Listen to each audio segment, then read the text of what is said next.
रौताहट जिला नेपाल को अगर किसी जगह ने सबसे ज्यादा मुस्कानें दी, सबसे ज्यादा संघर्ष दिखाए और सबसे ज्यादा कहानियां अपने अंदर छुपाई हुई है तो वो है तराई। और उसी तराई का वो जिला जहां मिट्टी में भी इतिहास झलकता है, जहां खेतों में उम्मीद उगती है, जहां धर्म, संस्कृति और मानवता एक ही कतार में खड़े दिखाई देते हैं, वही है रौताहट जिला।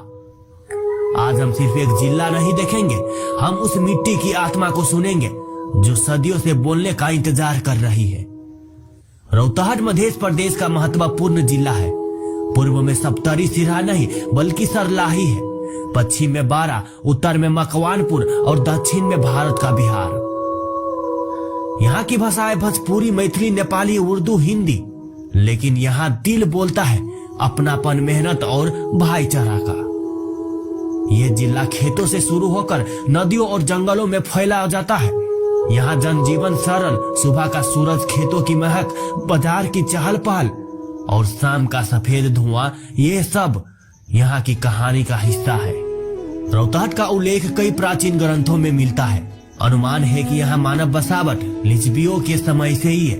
किंवदंती ये भी है कि प्राचीन काल में ये इलाका घना जंगल था जहाँ तपस्वी साधु महात्मा रहते थे।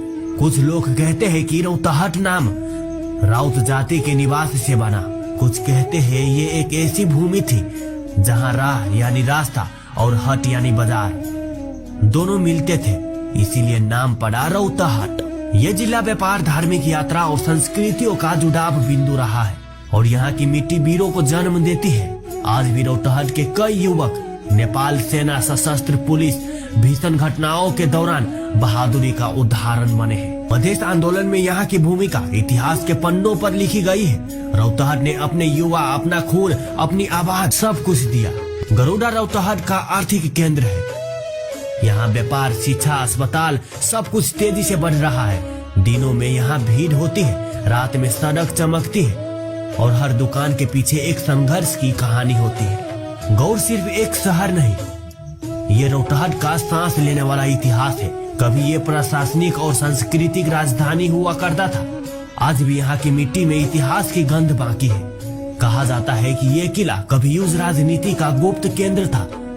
रात में यहाँ कई लोग पैरों की आवाज, मसाल जैसी रोशनी या पुरानी फुसफुसाहट सुनने की बात करते थे।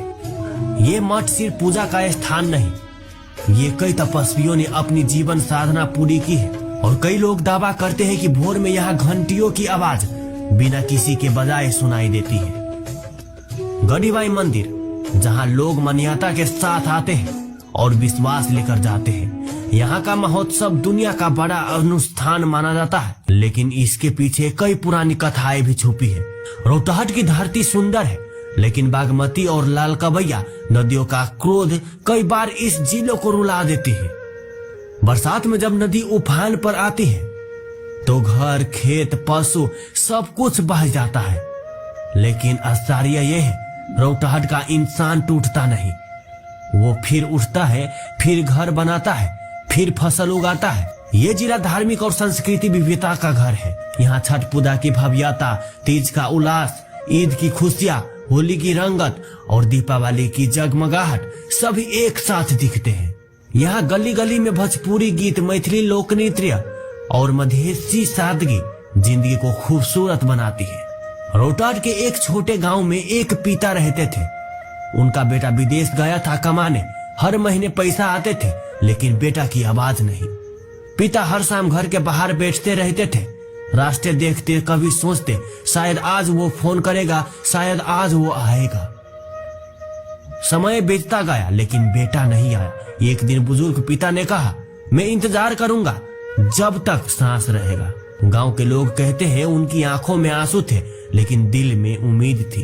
रौताहट के लोग ऐसे ही होते हैं, आंखें रो सकती है लेकिन उम्मीद नहीं टूटती।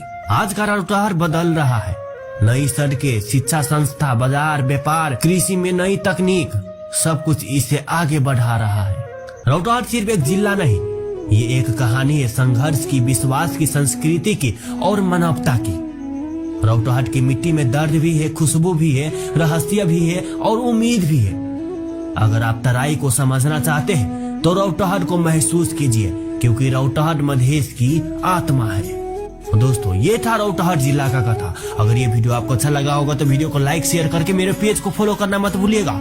और अभी मेरा वीडियो आप कौन सा गांव कौन सा शहर से देख रहे हैं कमेंट में ये बात भी लिख देना। तो मिलते हैं नेक्स्ट वीडियो में, तो आज के लिए बाय।